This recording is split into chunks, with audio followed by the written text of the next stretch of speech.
반갑습니다. 먼저 기도하겠습니다. 기도합시다. 네, 하나님 감사합니다. 이렇게 이렇게 작은 자를 부족하지만 이렇게 하나님께서 귀하게 쓰임 받을 수 있게 하시니 감사드리고, 또한 오늘 저의 의를 드러내는 것이 아니라 하나님의 의가 드러나게 하시고 하나님의 감동으로 많은 사람들이 주님을 다시 깨닫고 기운 보든 자, 그리고 믿음을 어떻게 거듭나야 됨을 다시 한번 깨닫는 시간이 될 수 있도록 아버지께서 축복하여 주시옵소서. 예수님으로 기도합니다. 아멘. 반갑습니다. 제가 부족하지만 한참 나이 어리고 손잡벌이지만 이렇게 장로님, 권사님 되시는 분 앞에 이렇게 섰습니다. 제가 살아왔던, 그리고 하나님을 어떻게 만나왔는지, 그리고 믿음으로 어떻게 거듭났는지에 대해서 좀 간증으로 고백하겠습니다. 먼저 저는 이제 일남 이녀 중에 막내입니다. 막내로 이제 고향은 부산이고, 그리고 예수님을 믿게 된 거는 초등학교 때부터 이렇게 믿게 되었습니다. 그래서 진짜 예수님을 만난 거는 그 나이는 아니고요. 한창 이제 고등학교로 졸업하고 이제 군대를 들어가서 진짜 예수님을 만났는데, 그 전까지는 제가 참 공부를 잘 안 했거든요. 거의 막 뒤에서 놀고 그랬거든요. 그래 공부 비전이라는 걸 전혀 몰랐어요. 근데 저는 좀 딱 20살 될 쯤 이제 고등학교 졸업하고 처음 비전을 봤는데, 이제 그때 한참 TV에 창공이라는 드라마가 있었거든요. 그래서 그때 비행기 나르고 막 거기에 대한 제가 막 비전을 처음 보게 됐어요. 그래서 그걸 해야 되겠다 싶어서 늦게나마 그걸 공부해서 자격증 따서, 이제 그 당시에는 그런 비행기 기술을 배우려면 군대를 들어가야 했었거든요. 그래서 저는 직업군으로 들어갔습니다. 그래서 직업군으로 들어가서 나름대로 제 비전들을 찾기 먼저 했죠. 그러다가 이제 좀 더 전문적으로 공부하고 싶어서 다시 이제 수능을, 그 늦은 나이에 수능도 보고 공부를 하게 되었거든요. 그래서 늦게나마 거의 한 6, 7 나이에 학교를 간다고 야간 대학 다니면서 군대 다니면서 그랬는데, 그 당시까지는 제가 참 그 선배들한테 잘 놀고 술 잘 먹고 잘 노는 그런 친구였어요. 그러니까 갑자기 얘가 공부를 한다고 하니까 굉장히 미웠던 거예요. 그리고 그 당시에 마침 하나님께서, 제가 운전을 하고 있는데 차가 전복이 됐거든요. 차가 막 떼굴떼굴 굴렀어요. 근데 하나도 안 다쳤습니다. 그리고 그 차가 가스차였거든요. 그래서 경찰차고 소방차가 왔는데 보니까 완전 차가 엉망이에요. 그래갖고 막 사람을 찾는 거예요. 근데 차가 이 정도면 피가 나야 되는데 피도 안 보이고 어디 갔나 그랬더니, 차주 어디 갔습니까? 라니까 전대요. 라니까 막 사람들이 웃는 거예요. 기분이 나쁘잖아요. 차가 완전 망가졌는데 왜 웃냐고. 저는 기분 엄청 안 좋은데. 그러니까 아니 이 정도인데 멀쩡합니까? 키스도 안 났네 아무것도. 그러면서 근데 웃긴 게 뭐냐면 그 차 정면이 있잖아요. 안열이 있지 않습니까? 제가 안 죽었던 이유는 안전벨트도 있었지만 성경책이 딱 막아주고 있었거든요. 거기 있는 소방차나 구급차 사람들이 보고 그 사람들도 놀랬던 거예요. 근데 하나님이 보호하신 거죠. 그래서 그때 느꼈던 게 뭐냐면, 그때 참 철없이 저도 막 놀고 막 이렇게 했는데, 그때 느꼈던 게 인생은 한 방이구나. 한순간에 가는구나.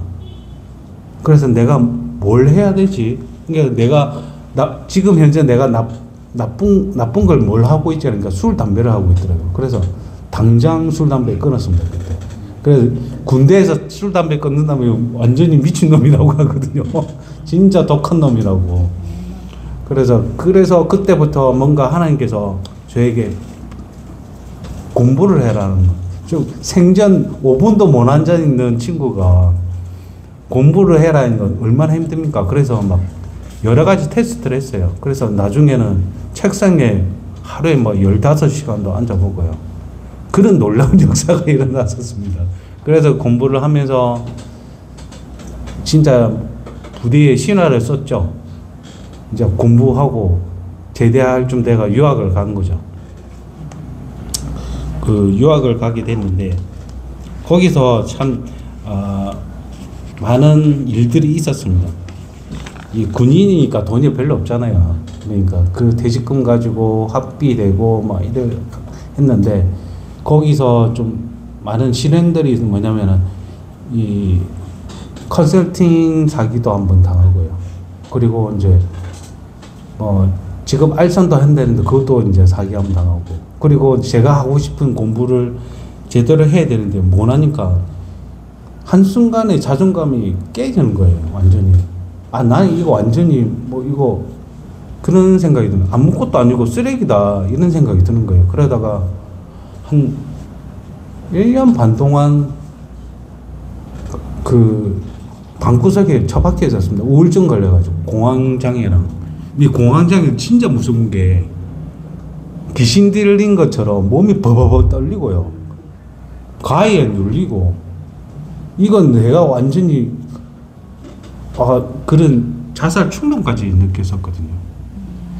그 와중에 너무 간절하니까 십자가 앞에 무릎 꿇은 거예요. 하나님 나 더 달라고.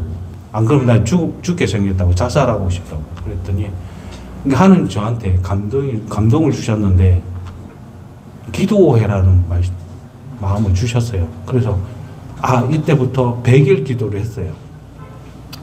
그래서 밤낮으로 기도했던 것 같아요. 100일 동안. 근데 진짜 거짓말 아니고 온몸에 식은땀을 흘렸어요. 내 몸이 아니라고 생각했거든요. 진짜 온몸에 식은땀이 날 정도로 기도를 했는데 매일 기도할 때 어떤 기도가 들었냐면 내 안에 있는 그 수많은 죄들이 계속 나오는 거예요. 근데 다행인 게 뭐냐면 제가 그 죄를 회개하고 십자가에 못 박고, 그러니까 그 이미지화 시키는 거예요. 못 박고 하나님 감사합니다. 이 죄에서 자유했습니다. 하고 나서 또 다른 죄가 나오는 거예요. 내가 숨어있던 죄. 근데 보통 이런 사람들은 우리 기도하다가 보면은 내가 회개 기도했는데 왜 또 다른 죄가 나오면 뛰쳐나갈 수도 있어요. 이게 아닌갑다 하면서. 근데 그걸 극복하셔야 돼요. 또 다른 죄가 들어오잖아요. 저는 감사했던 게 내가 그걸 인정하고 또 회개 기도했습니다. 근데 그 100일 동안 기도하는데 죄들이 엄청 많더라고요. 그 짧은, 어르신들보다 많이는 못 살았지만 그 짧은 기간 동안 뭔 죄들이 그리 많은지 계속 못 받고 십자가 못 박았습니다. 그러면서 마지막 100일 되는 날에 엄청 기대를 했거든요. 뭔가 기적이라고 일어날 거라고 생각하고. 그런데 아무 일도 안 일어나는 거예요. 근데 이제 제가 그 100일 동안 읽었던 말씀이 있거든요. 그 말씀이 뭐냐면 스가랴 3장 1절에서 5절 말씀인데 한번 좀 제가 읽어드리겠습니다. 그러니까 이 말씀 뭐냐, 여호수아가 하나님의 천사 앞에 선 그런 장면이거든요. 제사장 여호수아는 여호와의 천사 앞에 섰고 사탄은 그의 오른쪽에 서서 그를 대적하는 것을 여호와께서 내게 보이시니라. 여호와께서 사탄에게 이르되 사탄아, 여호와께서 너를 책망하노라. 예루살렘을 택한 여호와께서 너를 책망하노라. 이는 불에서 꺼낸 그슬린 나무가 아니냐 하실 때에 여호수아가 더러운 옷을 입고 천사 앞에 서 있는지라. 여호와께서 자기 앞에 선 자들에게 명령하사 그 더러운 옷을 벗기라 하시고 또 여호수아에게 이르되 내가 내 죄악을 제거하여 버렸으니 내게 아름다운 옷을 입히리라 하시기로 내가 말하되 정결한 관을 그의 머리에 씌우소서 하매 곧 정결한 관을 그 머리에 씌우며 옷을 입히고 여호와의 천사는 곁에 섰더라. 이게 말씀이 무슨 말씀이냐면 여호수아를 그러니까 완전히 그 거지처럼 헌옷을 입고 있는데 쇠사슬은 묶여 있는 겁니다. 근데 천사가 두 명의 천사가 하나님 앞에 세우는 거죠. 예수님 앞에 세워놓고 그 이제 죄를 사하는 그런 모습인데 이 말씀을 정말 그 100일 전부터 이 말씀을 저한테 주셨던 말씀인데 100일 동안 계속 이 말씀 가지고 기도를 했었거든요. 그런데 진짜 마지막 날 기도를 하고 꿈에서 깨어났는데 꿈에서 제 모습이 보이더라고요. 완전 쇠사슬에 거지처럼 묶여 있어가지고 그러더니 두 명의 천사가 저를 끌고 가더라고요. 끌고 가서 강대상에 이런 강당상에 세웠는데 누군가 이렇게 흰 옷 입은 분이 이렇게 안수를 하는데 쑥 빠져나가더라고요. 그러면 벌떡 일어났거든요. 그래서 하나님이 저를 인격적으로 만나게 된 계기가 되었습니다.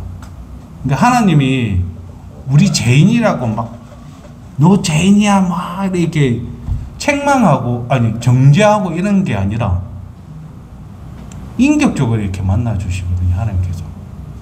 그리고 나를 새로운 옷을 입혀주고 요 말씀에 보시면 그죠. 내가 더러운 것 옛날 거 다 벗겨주시고 그거 상관없이 하나님께서 새 옷을 입혀주신다는 거예요. 새롭게 나를 새롭게 태어나게 인격적으로 되어 주신다는 겁니다. 그러니까 여러분들이 내가 죄가 많은데 어떡하지 뭐 이런 게 아니라 정말 십자가 앞에서 내 모든 걸 다 쏟아내야 됩니다. 그리고 나서야 예수님이 나를 인격적으로 만나 주신다는 거예요. 여러분 그걸 아셔야 됩니다. 제가 정말 감사했던 건 이런 인격적으로 예수님을 만났다는 겁니다. 항상 내가 죄인이니까 막 쩔쩔매고 위축되고 좀 막 우울하고 공허하고 막 공황증에 걸려가지고 사람들이 손가락질하고 막 그랬었거든요. 심지어 어떻게 했냐면 식당을 갔는데 내 꼬리가 엉망이잖아요. 그러니까 막 사람 밥 먹고 나가는데 그 주인이 소금으로 뿌리더라고요. 재수 없다고. 그래 나중에 제가 이렇게 이런 체험을 하고 완전히 하나님께 인격적으로 만나고 나서 다시 그 식당을 한번 가봤거든요. 가서 내가 그 집이 중국집이었는데 짬뽕을 하나 시켰어요. 그래서 짬뽕을 하나 먹고 있는데 갑자기 상다리가 부러지는 거예요. 뭐 이거 좀 뭐 탕수육도 뭐 팔보채 막 이런 거 다 주더라고. 그래서 그 주인 보고 저 이거 짬뽕 하나만 시켰는데요. 그러니까 저희 사장님이 드리라고. 그러니까 그 사람도 느꼈던 거예요. 그러니까 여러분도 아셔야 될 게 내보다 낮은 사람들 저는 그런 체험을 했다 보니까 아주 그런 꼴을 하고 있는 사람을 굉장히 귀하게 생각해요. 제가 그런 분들한테 대접을 잘해야 됩니다. 그 가게가 한동안 저한테 그렇게 나서 가게가 망할 뻔했거든요. 그래서 내 주위에 그런 사람이 있으면 제가 먼저 점심값을 주고 그렇게 나와버립니다. 그리고 그 복을 제가 받습니다. 예, 예. 그래서 그 말씀을 통해서 완전히 회복됐는데 완전히 다 깨끗이 회복이 됐지만 하나님께서 저한테 용기를 주셔서 세상에 대해서 두려움도 있었고 막 그런 힘든 과정이 있었잖아요. 근데 하나님이 저한테 그런 감동을 주셨어요. 용기를 주시고 세상에 대해서 맞서 나가라는 그런 감동을 주셨거든요. 그래서 그러면서 회복하게 되었고, 제가 잊고 있었던 비전들을 다시 보여주셔서 그걸 다 이루고 다시 한국에 들어오게 됐어요. 한국에. 정말 감사하게. 근데 이제 그런 체험들을 하고 하나님의 부음을 받잖아요. 저에게 두 가지의 길을 보여주셨거든요. 저는 그 당시에 약간 신학 공부를 좀 하고 있었습니다. 근데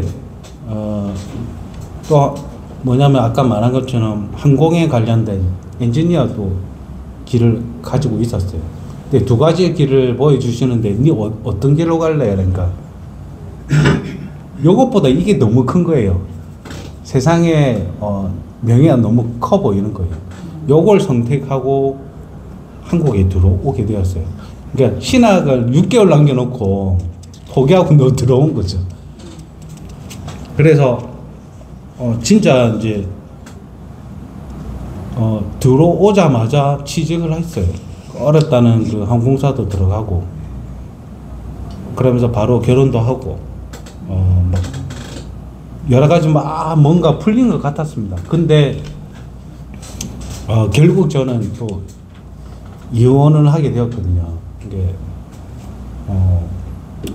와이프가 신천지에 빠지고 그래서 그 친구가 이제 이혼을 요구하고 그래서 굉장히 많은 회사를 그만두고 좀 어떻게든 설득해 보려고 하는 것도 있었지만 도저히 안 되겠더라고요. 거기서 막 이혼을 강요하더라고요. 그래서 할 수 없이 모든 걸 다 내려놨죠. 결국 다시 돌아오게 됐어요. 그래서 그게 너무 공허하더라고요. 공허하고 또 우울하더라고요. 너무 우울하고. 근데 그 과정에서 저희 누님이 저에게 본인이 이스라엘 성지순례에 갈 계기가 있었거든요. 근데 저한테 양보를 하시더라고요. 그래서 제가 대신 이스라엘 가면서 또 하나님께서 또 새롭게 보여주시는 이스라엘 땅에 대해서 보여주시고 앞으로 어떤 세상이 어떻게 변할 것인지 하나님께 또 말씀하시고 그 다음에 짧은 기간 동안 이스라엘 갔다 왔는데 아무것도 모르는 사람이 성경이 그림이 보이더라고요. 우리 그렇잖아요. 어떤 막 역사책만 있다가 갑자기 어느 동네 갔다 오면 그 동네가 혼이 다 보이는 것처럼 그렇게 하나님 말씀하시더라고요. 그래서 다시 돌아와서 제가 제 안에 있는 무슨 공허함들이 너무 많더라고요. 공허함들이. 내가 믿음이 있는데 그 믿음은 무엇인가 충만하게 채우지는 못하더라고요. 그래서 많은 이제 새롭게 이제 제자 훈련이라든지 선교 훈련이라든지 그래서 아까 말씀하신 것처럼 제주도에 제주 열방이라는 대학교가 있고요. 거기 선교 훈련하는 곳이거든요. 거기 가서 제 공허함들을 하나씩 채워 나갔어요. 그래서 그게 뭐냐면은 내가 하나님의 제자가 되기 위해서 뭔지를 잘 모르겠더라고요. 그 공허함들은. 근데 이제는 그걸 깨닫는 시간이 됐는데 그게 뭐냐면은 하나님께 항상 두 가지 길을 보여주셔요. 항상 세상의 길과 믿음의 길. 근데 세상의 길로 가면 항상 무너지더라고요. 제가요. 근데 믿음의 길로 가면 뭔가 순탄해요. 뭔가 그런 만남의 축복도 주시고 그 만남의 축복을 통해서 일을 하시더라고요. 그러니까 지금도 그렇게 기도해요. 하나님께서 우리에게 뭔가 감동을 주세요. 뭔가 해라는 거. 만약에 무슨 일을 하는데 너 이 일을 해봐라. 라는 하나님 그런 감동을 주세요.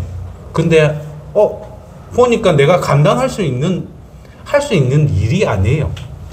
예전에는 그러면 하나님 그러면 요거 말고 요만큼만 요 선 콘딱지만한 거 아니 콩만한 거 요거는 제가 할 수 있습니다. 그러면 제 그릇이 요거밖에 안 되는 거예요. 제가 내 믿음이 요걸 이행을 하면 내 믿음이 요거밖에 안 되는 거예요. 근데 내가 감당할 수 없는 걸 주시는데 내가 순종을 하잖아요. 하나님 순종하겠습니다 이러면 사람들을 붙여주시더라고요. 그래서 그때부터는 기도를 다르게 했어요. 하나님 제가 할 수는 없지만 내 능력은 할 수는 없습니다. 그러면 사람을 붙여주십시오. 주위에 사람들을 붙여주셔서 이 일들을 할 수 있도록 주님이 일하여 주시옵소서 이렇게 기도하게 됩니다. 이게 믿음의 기도입니다. 예전에는 기도를 하나님 요거 요래서 안 되고 저래서 안 되고 못 합니다. 택도 없습니다. 안 할 겁니다. 말도 안 되는 소리 하지 마십시오. 내 완전히 웃음거리 만들지 마십시오. 이렇게 그렇게 기도를 했는데 이제는 기도를 다르게 합니다. 하나님 그러면 사람들을 붙여주시고 도움의 손길을 주시고 그러면 하나님 일하여 주시옵소서 이렇게 합니다. 그래야 하나님의 영광이 드러나거든요. 내가 잘난 줄 알고 하나님 이거는 내가 할 수 있어. 이건 내가 할 수 있는 거잖아요. 하나님이 할 수 있는 게 아니고 당연히 내가 할 수 있으니까 내가 잘하니까 막 잘난 척하고 드러내고 막 야 내 이거 했는데 나 이 정도야 이래 잘난 척하거든요. 그리고 그 별거 없는 거 요만한 거 가지고 사람들하고 싸우고 가족들하고도 싸우기도 하고 형제들하고 싸우기도 하고 그러지 않습니까? 그 욕심 요만한 거 뚜껑 열어보면 아무것도 아니에요. 빈털털이거든요 결국. 근데 하나님 주신 거는 엄청 큰 겁니다. 우리가 그걸 아셔야 됩니다. 하나님이 일하시기를 우리 일요일날 우리 목사님이 말씀하신 게 있습니다. 이기현 목사님이 하나님이 일하실 공간을 만들어 달라요. 그게 그거거든요. 내가 못하니까 많은 사람의 도움을 통해서 그 일을 할 수 있도록 우리가 하나님의 일하심을 구해야 됩니다. 간절하게 그 십자가 앞에서 나가야 됩니다. 제가 왜 그러냐면 정말 그걸 왜 그러냐면 저희가 어렸을 때 굉장히 부자였거든요. 그러니까 신발 공장을 했습니다. 그러니까 우리나라 산업혁명이죠. 저기 부산에 부암동에 옛날 신발 공장 생기고 국제상장 생기고 그랬지 않습니까? 그때 신발 공장을 했어요. 그랬으면 그때 뭐라 했냐면 쌍거리 어선이라 했거든요. 쌍거리 어선이면 다 긁어가잖아요. 돈을 다 긁어갈 정도. 근데 아침에 일어나면 집에 막 돈다발이 쌓일 정도였어요. 그러면 그 초등학생이 유치원생이 용돈이 10만 원이었습니다. 그 정도로 잘 살았거든요. 근데 그렇게 잘 살았는데 저희 아버지가 돈을 관리하는 법을 못 배운 거예요. 그게 무슨 말이냐면 그만한 합당한 재물이 안 된 거야. 내가 돈을 관리할 수 있는 그런 그릇이 안 된 겁니다. 그래서 여러분들도 갑자기 들어오는 돈이 없으면 굉장히 겁을 내야 돼요. 내가 그런 그릇이 되나? 한순간에 날려버리거든요. 저희 아버님이 유흥이나 이런 걸로 한순간에 다 날려버리더라고요. 그래 나중에 다시 시골로 다시 들어왔었어요. 그래서 저랑 굉장히 많이 부딪혔죠, 아버지랑. 근데 지금은 지금 이제 어르신 나이대가 되셔서 지금 병원에 계시긴 한데 그때 한 번씩 얘기하면 굉장히 후회를 많이 하십니다. 그런데 하나님께서 합당한 자를 세우기 위해서는 수많은 그런 아까 말한 것처럼 예수님 믿는다고 고난이 안 오고 그런 거 아닙니다. 그만큼 합당한 자를 세우기 위해서 고난도 들고 그런 시련도 줍니다. 그러면 내가 그 그릇에 맞게끔 분별이 있게끔 진짜 지혜롭게 분별을 있게 이럴 때는 내가 이렇게 해야 되는 거 그런 지혜를 하나님한테 구해야 됩니다. 그래서 정말 하나님의 부르심을 받은 자들은 앞으로 믿음을 어떻게 고백을 해야 될지 여러분들이 아셔야 됩니다. 아멘. 하나님 요거 뭐 이런 게 아니라 하나님 내가 할 수는 없지만 내가 부족하지만 하나님의 도우심으로 일하여 주시옵소서. 하나님의 영광이 드러나시옵소서. 그렇게 해야 됩니다. 정말 여러분도 예수님을 정말 인격적으로 만나기를 원합니다. 그러니까 나사로가 무덤에서 부활했잖아요. 근데 예수님 마지막에 나사로한테 이랬잖아요. 돌무덤을 옮기고 나사로야 나와라 하셨잖아요. 그때 두 팔을 벌리고 예수님이 눈물로서 나사로야 나와라 하셨잖아요. 보세요. 그 돌에 갇혀있는 나사로가 우리의 모습일 거예요, 아마. 세상에 갇혀있는 우리가 그 돌에 갇혀가지고 듣지도 깨닫지도 못하고 어둠에 갇혀있는 영혼들이거든요. 근데 예수님은 주위에 많은 도움을 통해서 그 돌을 옮기고 나오라 하지 않습니까? 그러니까 여러분들은 믿음으로 하나님의 도움심을 구해야 됩니다. 그리고 인격적으로 예수님을 만날 수 있도록 다시 한번 기도드립니다. 그리고 마지막으로 예수님이 이 땅에 어떻게 오셨는지 그 말씀을 다시 한번 읽어드리겠습니다. 이사야 61장 1절에서 3절 말씀인데 여러분 다 아시는 말씀입니다. 주 여호와의 영이 내게 내려셨으니 이는 여호와께서 내게 기름을 부으사 가난한 자에게 아름다운 소식을 전하게 하려 하십니다. 나를 보내사 마음이 상한 자를 고치며 포로된 자에게 자유를, 갇힌 자에게 노임을 선포하며 여호와의 은혜의 해와 우리 하나님의 보복의 날을 선포하며 모든 슬픈 자를 위로하되 무료 시온에서 슬퍼하는 자에게 허간을 주어 그 죄를 대신하며 기쁨의 기름으로 그 슬픔을 대신하며 찬송의 옷으로 그 근심을 대신하시고 그들이 의의 나무 곧 여호와께서 심으신 그 영광을 나타낼 자라 이카름을 받게 하려 하심이라. 정말 예수님은 이 땅에 섬김을 받으러 오신 게 아니라 섬기러 오신 거예요. 우리 같은 갇힌 자, 마음 상한 자, 불쌍한 자들을 위해서. 그래서 늘 십자가 앞에서 불쌍히 여겨달라고, 국률을 여겨달라고 그렇게 항상 기도하셔야 됩니다. 하나님의 도우심을 구해야 됩니다. 이제 앞으로 인격적으로 예수님을 만날 수 있는 기도를 할 수 있도록 여러분도 십자가 앞에서 절대 포기하지 마십시오. 십자가 앞에서 매달리십시오. 그리고 주님을 만나고 인격적으로 만날 수 있도록 기도하겠습니다. 하나님 아버지 감사합니다. 오늘 말씀을 통해서 하나님께서 여호수아가 그가 버림을 받을 수밖에 없는 죄인이지만 정말 세상의 사람들은 그를 정죄하고 저주하고 멀리하였지만 하나님께서는 그를 다시 거두어주시고 새롭게 하시고 또한 인격적으로 만나게 하셨습니다. 하나님 우리를 다시 새롭게 하시고 거룩하게 하시고 주님의 귀한 보배로 다시 태어날 수 있도록 아버지께서 인도하여 주옵시고 주님을 끝까지 십자가를 붙들고 포기하지 않고 인격적으로 만날 수 있도록 구원을 받을 수 있도록 인도하여 주시옵소서. 이 모든 걸 주 예수 그리스도 이름으로 기도합니다.